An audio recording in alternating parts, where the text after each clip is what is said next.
तो आज के इस वीडियो में देखिए, आज हम वार्षिक परीक्षा कक्षा 12वीं के विषय रसायन शास्त्र के टॉप 100 क्वेश्चन इस वीडियो में कंप्लीट करेंगे। क्वेश्चन नंबर 6 से लगाकर क्वेश्चन नंबर 20 तक के सारे प्रश्न आपके टॉप 100 क्वेश्चन में आ जाएंगे। तो चलिए बिना किसी देरी के वीडियो को हम शुरू करते हैं। तो देखिए, पहला प्रश्न है कि मोलरता व मोललता में अंतर स्पष्ट कीजिए। ठीक है, पहला प्रश्न क्या है? मोलरता और मोललता में अंतर स्पष्ट कीजिए। दूसरा प्रश्न है वन हाफ समीकरण लिखिए, इसकी सहायता से अनुभार ज्ञात करने का सूत्र लिखिए। ठीक है, वन हाफ समीकरण लिखना है और इस समीकरण की सहायता से अनुभार ज्ञात करने का सूत्र लिखिए। तीसरा प्रश्न है आदर्श विलयन, और यहाँ पर है आपका ना। ठीक है, यहाँ पे ना रहेगा आपका अनादर्श विलयन में अंतर स्पष्ट कीजिए। ठीक है, लिखने में कभी कभी मिस्टेक हो जाती है। तो ये आपका आदर्श विलयन और ये रहेगा अनादर्श, यहाँ पर रहेगा आपका ना। ठीक है, यहाँ पे अनादर्श विलयन में अंतर स्पष्ट कीजिए। चौथा प्रश्न है निम्नलिखित को समझाइए। मोल प्रभाज्य, पार्सल विलयन, मिलियन, विलयन और अनुसंख्यक गुणधर्म। ठीक है, चलिए पांचवा प्रश्न है स्थिर क्वाथी मिश्रण किसे कहते हैं, कितने प्रकार के होते हैं? स्थिर क्वाथी मिश्रण किसे कहेंगे और साथ में इसके प्रकार आपको यहाँ पे समझाने हैं। छठा प्रश्न है राउल्ट का नियम क्या है, इसका गणितीय व्यंजक लिखिए। ठीक है, राउल्ट का नियम क्या है और साथ में इसका गणितीय व्यंजक लिखना है। देखिए, इन प्रश्नों की पीडीएफ के लिए आपको हमने इसी वीडियो की डिस्क्रिप्शन में एक कॉन्टेक्ट नंबर दिए हैं। आप उन नंबर पर चाहे तो मैसेज कर सकते हैं, चाहे तो कॉल कर सकते हैं। कॉल करेंगे तो अच्छा रहेगा, कॉल करेंगे तो आपको सारी चीज़ें समझा दी जाएगी, कहाँ पर कैसे आपको सारे क्वेश्चन की पीडीएफ मिलेंगी। ठीक है, तो कॉल ज़रूर कर लीजिएगा इस वीडियो की डिस्क्रिप्शन में जो कॉन्टेक्ट नंबर दिए हैं उनसे। चलिए, तो सातवां प्रश्न है परासरण दाब को परिभाषित कीजिए, इसके आधार पर विलय के अनुभार निर्धारण के लिए गणितीय व्यंजक की उत्पत्ति कीजिए। ठीक है, क्या है? परासरण दाब को आपको परिभाषित करना है और इसके आधार पर विलय के अनुभार निर्धारण के लिए गणितीय व्यंजक की उत्पत्ति आपको यहाँ पे करनी है। आठवां प्रश्न है निम्नलिखित को समझाइए। प्रतिलोम परासरण, समपरासरी विलयन और अर्धपरागम्य झिल्ली। ठीक है, पहला क्या है आपका? प्रतिलोम परासरण, दूसरा समपरासरी विलयन, तीसरा है अर्धपरागम्य झिल्ली। नौवां प्रश्न है धनात्मक विचलन एवं ऋणात्मक विचलन में अंतर स्पष्ट कीजिए। ठीक है, धनात्मक विचलन और ऋणात्मक विचलन में अंतर स्पष्ट करना है।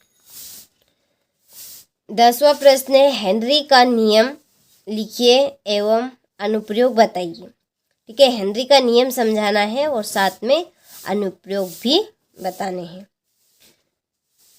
11वां प्रश्न है सेल स्थिरांक किसे कहते हैं, समझाइए। ठीक है, तो देखिए आपके पेपर के क्वेश्चन नंबर 6 से लगाकर 20 तक। ठीक है, ये में आपके केमिस्ट्री में 20 तक आएंगे। तो क्वेश्चन नंबर 6 से लगाकर 20 तक के सारे प्रश्न आपके इस टॉप 100 क्वेश्चन में ही पूरे के पूरे आ जाएंगे। ठीक है, तो इनकी पीडीएफ के लिए जो हमने आपको डिस्क्रिप्शन में नंबर दी है, आप उन नंबर पर ज़रूर कॉल करें। चलिए आगे है सेल स्थिरांक किसे कहते हैं, समझाइए, आपका हो गया। 12वां प्रश्न है ओम का नियम क्या है, लिखिए। तो ओम का नियम काफ़ी मोस्ट इम्पोर्टेंट है 2 नंबर के प्रश्न के लिए। 13वां प्रश्न है लवण सेतु क्या है, इसके कोई 2 कार्य लिखिए। 14वां प्रश्न विद्युत वाहक बल एवं विभवांतर में अंतर स्पष्ट कीजिए। ठीक है, विद्युत वाहक बल और विभवांतर में अंतर स्पष्ट करना है। 15वां प्रश्न है तुल्यांकी चालकता एवं आणविक चालकता किसे कहते हैं, समझाइए। ठीक है, विद्युत रासायनिक श्रेणी क्या है, इसकी उपयोगिता लिखिए। 17वां प्रश्न माइकल फेराडे के विद्युत अपघटन के नियम लिखिए। और 18वां प्रश्न मानक हाइड्रोजन इलेक्ट्रोड क्या है या कैसे बनाया जाता है। ठीक है, तो ये मोस्ट इम्पोर्टेंट प्रश्न है, मानक हाइड्रोजन इलेक्ट्रोड क्या है, यहाँ कैसे बनाया आपका जाता है। ठीक है, यह कैसे बनाया जाता है। चलिए इसके बाद में है अगला प्रश्न। तो देखिए अगला 19वां प्रश्न है, एकल इलेक्ट्रोड विभव के लिए नस्टट समीकरण को उत्पन्न कीजिए। ठीक है, 20वां प्रश्न है, संचारण किसे कहते हैं, इसे प्रभावित करने वाले कारक एवं बचाव के कोई 3 उपाय लिखिए। ठीक है, संचारण है, मैंने गलती से और कुछ बोल दिया। संचारण किसे कहते हैं, इसे प्रभावित करने वाले कारक एवं बचाव के कोई 3 उपाय लिखने हैं। 21वां प्रश्न है, विद्युत रासायनिक सेल एवं उसके क्रियाविधि डेनियल सेल का उदाहरण देकर समझाइए। ठीक है, क्या है 21वां प्रश्न, विद्युत रासायनिक सेल एवं उसकी क्रियाविधि, यहाँ पर उसकी आएगी आपकी, उसकी क्रियाविधि डेनियल।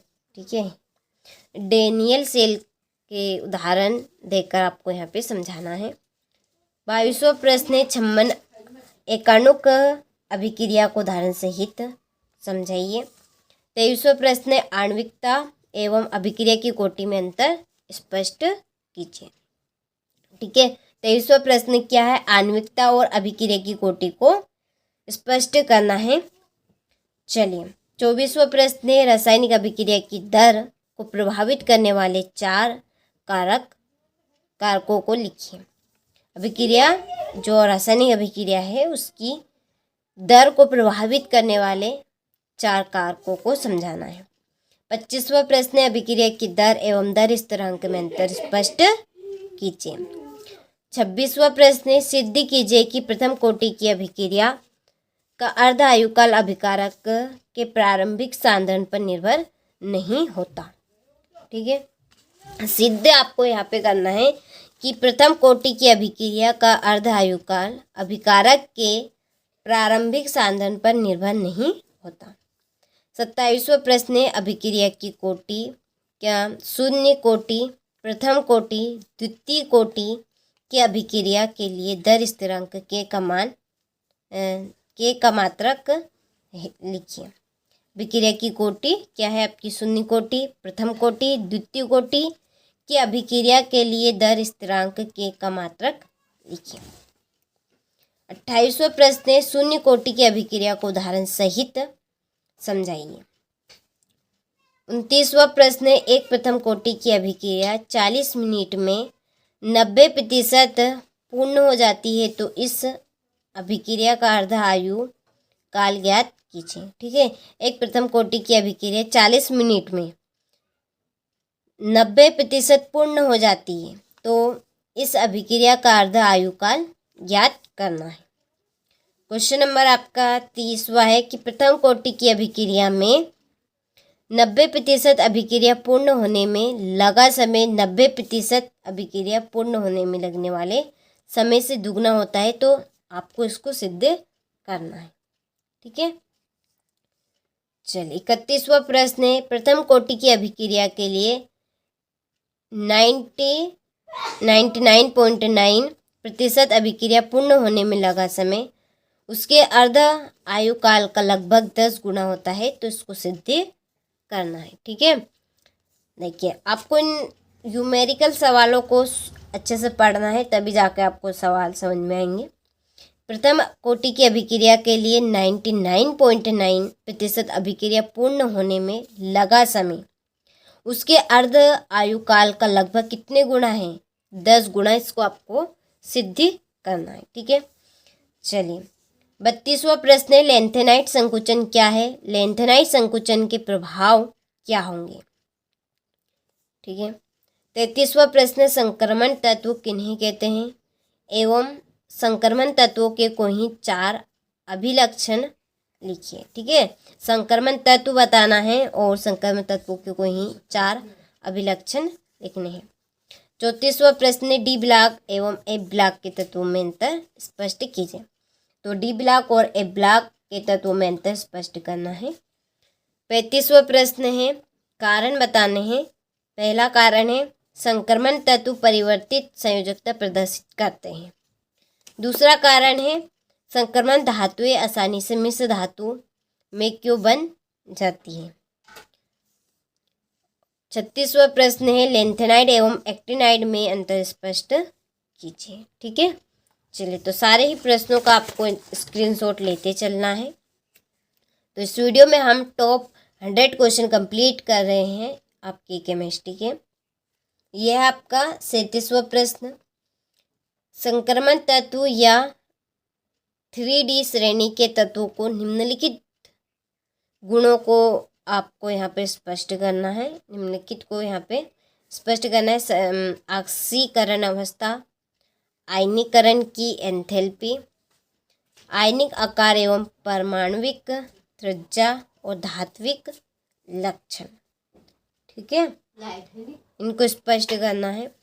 38वां प्रश्न है लिगेंड से आप क्या समझते हैं, उदाहरण देकर समझाइए। लिगेंड से आप क्या समझते हो, उदाहरण देकर समझाना है। 39वां प्रश्न है उपसंयोजन संख्या क्या है, उदाहरण सहित उदाहरण दीजिए। ठीक है, उपसंयोजन क्या है, उदाहरण दीजिए। 40वां प्रश्न संकुल आयन क्या है एवं कीलेट किसे कहते हैं। संकुल आयन बताना है, संकुल आयन क्या है और कीलेट किसे कहते हैं, आपको यहाँ पे समझाना है। 41वां प्रश्न है कार्बन धात्विक यौगिक किसे कहते हैं, इनके कोई 2 उपयोग लिखिए। 42वां प्रश्न प्रभावी परमाणु संख्या क्या है, उदाहरण देकर समझाइए। उपसंयोजक यौगिक में हाइड्रेट समावयवता को उदाहरण सहित समझाइए। ठीक है, उपसंयोजक यौगिक में हाइड्रेट समावयवता को उदाहरण सहित आपको समझाना है। केंद्रीय धातु की ऑक्सीकरण संख्या को उदाहरण सहित परिभाषित कीजिए। 45वां प्रश्न बीटा विलोपन अभिक्रिया किसे कहते हैं, इससे संबंधित स्टेफ नियम को उल्लेख कीजिए। ठीक है, नियम का आएगा यहाँ पे आपका का उल्लेख कीजिए। ठीक है, चलिए 46वां प्रश्न है कार्बिल एमीन अभिक्रिया और फिटिंग अभिक्रिया को उदाहरण सहित समझाइए। 47वां प्रश्न निम्नलिखित अभिक्रियाओं को समझाइए। नंबर 1 हुनसीडीकरण अभिक्रिया, रेसिंग प्रक्रम, फ्रेडल क्राफ्ट फ्री ओन बनाने की ये आपका डबल रिवाइज हो गया है, फ्री ओन बनाने की विधि। ठीक है, गुण एवं उपयोग। चलिए 48वां प्रश्न है एल्किन हैलाइड में नाभिक स्नेह प्रतिस्थापन SN1 और SN2 अभिक्रिया की क्रियाविधि को समझाइए। ठीक है, चलिए 49वां प्रश्न है कि क्लोरोबेंजीन की निम्न अभिक्रियाओं के समीकरण लिखिए। नंबर 1 हेलोजेनीकरण, दूसरा नाइट्रीकरण, तीसरा सल्फोनीकरण, चौथा है एल्कीकरण। ठीक है, इनके आपको समीकरण लिखने हैं सारे के। 50वां प्रश्न है SN1 अभिक्रिया एवं SN2 अभिक्रिया में अंतर स्पष्ट कीजिए। ठीक है, अंतर स्पष्ट करना है। तो ये 50+ आपके प्रश्न हो चुके हैं, 50+ प्रश्न और बाकी है केवल मात्र आपके। चलिए तो ये आपका 51वां प्रश्न क्या होता है, जब ब्यूटिल क्लोराइड को एल्कोहलिक KOH के साथ अभिकृत किया जाता है। दूसरा है शुष्क ईथर की उपस्थिति में ब्रोमोबेंजीन की अभिक्रिया मैग्नीशियम से होती है। तीसरा है शुष्क ईथर की उपस्थिति में मेथिल ब्रोमाइड की अभिक्रिया सोडियम से होती है। चौथा मेथिल क्लोराइड की अभिक्रिया KCN से होती है। ठीक है, तो मेथिल क्लोराइड की अभिक्रिया KCN के साथ होती है। 52वां प्रश्न है हेलो फार्म एवं वुड्स फिटिंग अभिक्रिया को समझाइए। रीमर, टीमेन एवं कोल्बे अभिक्रिया को उदाहरण सहित समझाइए। फिनोल एवं अल्कोहल में अंतर स्पष्ट कीजिए। ठीक है, फिनोल और अल्कोहल में अंतर स्पष्ट करना है। चलिए तो स्क्रीनशॉट आपने ले लिया होगा।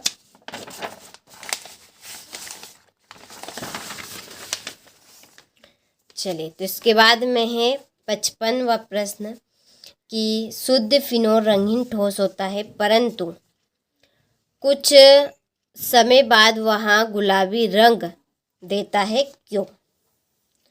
56वां प्रश्न प्राथमिक द्वितीयक एवं द्वितीय एल्कोहल में विभेद की ऑक्सीकरण एवं विहाइड्रोजीनीकरण विधि को समझाइए। 57वां प्रश्न है डाइथाइल ईथर एवं एल्कोहल में पहचान कैसे करेंगे। 58वां प्रश्न है निम्नलिखित परिवर्तनों के रासायनिक समीकरण दीजिए। नंबर 1 फिनोल को जिंक चरण के साथ गर्म करते हैं। नंबर 2 एथिल अल्कोहल की क्रिया H2SO4 से 413 केल्विन पर करते हैं। ठीक है, ये यहाँ पे आपको इस तरह का लिखा है, यहाँ पर H2SO4। ठीक है, इस तरह से। 60वां प्रश्न है लुकास अभिकर्मक किसे कहते हैं, समझाइए। 60वां प्रश्न है फिनोल से निम्नलिखित को कैसे प्राप्त करेंगे। ठीक है, पहला है 2,4,6 ट्राई नाइट्रोफिनोल, दूसरा है 2,4,6 ट्राई ब्रोमाफिनोल, तीसरा है एनिलिन, चौथा है आर्थो एवं पैराक्रोसोल। ठीक है, चलिए 61वां प्रश्न है विलियमस। तो देखिए आपका 61वां प्रश्न है विलियमसन की अविलयीकरण विधि क्या है, समझाना है।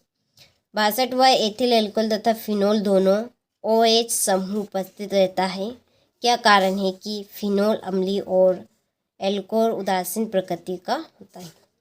निम्न अभिक्रियाओं पर समीकरण दीजिए। नंबर प्रोपेन फर्स्ट ओल का क्षारीय KMnO4 विलयन द्वारा ऑक्सीकरण, दूसरा फिनोल के साथ CH2 एवं Br2 में, तीसरा फिनोल के तनु HNO3 के साथ, चौथा फिनोल की क्लोरोफार्म के साथ जली NaOH की उपस्थिति में। ठीक है, चलिए 64वां प्रश्न टोलेन अभिक्रिया पर संक्षिप्त टिप्पणी लिखिए। 65वां प्रश्न है फॉर्मेल्डिहाइड से यूरोट्रोपिन कैसे प्राप्त करेंगे। यूरोट्रोपिन का की संरचना, ठीक है, यहाँ पर की है आपकी की संरचना एवं सूत्र लिखिए। 66वां प्रश्न है फार्मिल अम्ल एवं एसिटिक अम्ल में अंतर स्पष्ट कीजिए। 67वां प्रश्न निम्नलिखित अभिक्रियाओं को समझाइए। नंबर 1 स्टीफन अभिक्रिया, नंबर 2 बेंजोइन अभिक्रिया, पार्किन अभिक्रिया, क्रॉस एल्डोल संघनन और विकार्बोक्सिलीकरण। ठीक है, विकार्बोक्सिलीकरण रहेगा। इसके बाद में 68वां एल्डिहाइड एवं कीटोन समूह में अंतर स्पष्ट कीजिए। 69वां प्रश्न है कार्बोक्सिलिक अम्ल के 2 उपयोग लिखिए। 70वां प्रश्न है एसिटिक अम्ल से आप निम्नलिखित को कैसे प्राप्त करेंगे। नंबर 1 एसेटामाइड, दूसरा एथिल एसीटेट, तीसरा एसिटिक एनहाइड्राइड, चौथा है ट्राइक्लोरोएसिटिक अम्ल और पांचवा एसिटिल क्लोराइड। ठीक है, चलिए स्क्रीनशॉट आप ले, हो गया। चलिए इसके बाद में 71वां प्रश्न क्या होता है जब केवल समीकरण देना है आपको। एसीटोन की ग्रीनार्ड अभिकर्मक के साथ अभिक्रिया करने पर, दूसरा एसीटोन को KOH की उपस्थिति में क्लोरोफार्म के साथ, तीसरा है बेंजीन को एसिटिल क्लोराइड के साथ निर्जल AlCl3 की उपस्थिति में, चौथा है बेंजीन को कार्बन मोनोऑक्साइड एवं हाइड्रोजन क्लोराइड गैस के साथ निर्जल एल्यूमिनियम क्लोराइड उत्प्रेरक की उपस्थिति में गर्म किया जाता है। ठीक है, चलिए तो आपको इनका केवल आपको समीकरण देना है। 72वां प्रश्न है कि क्या होता है जब केवल समीकरण देना है आपको, क्या होता है जब, इनका केवल आपको यहाँ पर समीकरण देने हैं।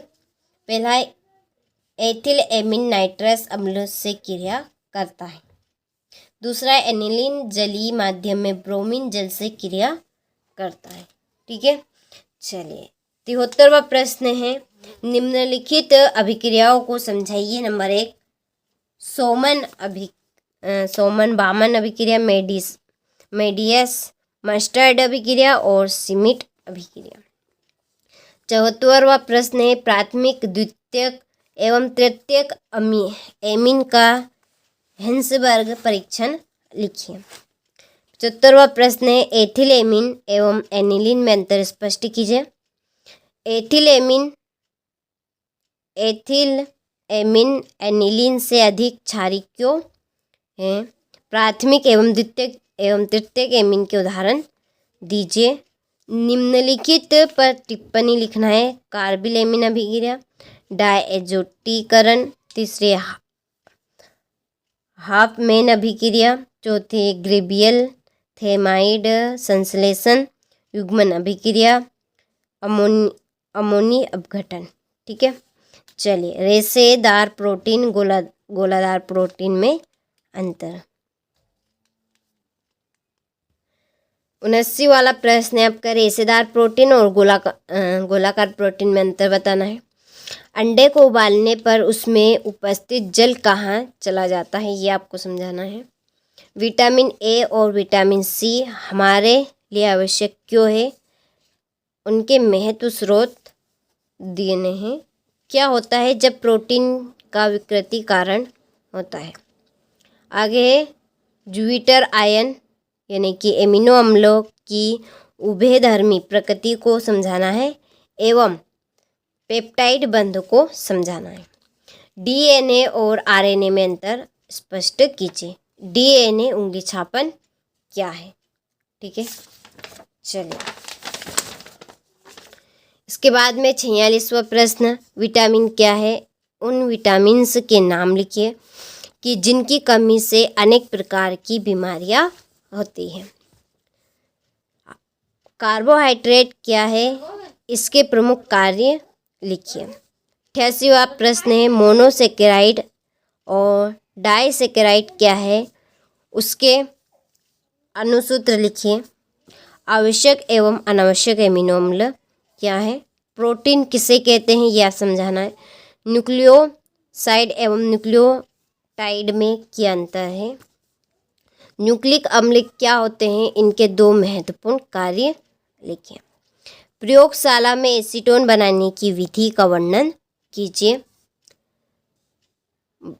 12.5 ग्राम यूरिया के 170 ग्राम जल में विलयन के क्वथनांक में उन्नयन 0.63 केल्विन पाया गया है। जब जल के लिए Kb बराबर 0.52 किलोमीटर इनवर्स है तो यूरिया के आणविक द्रव्यमान ज्ञात कीजिए।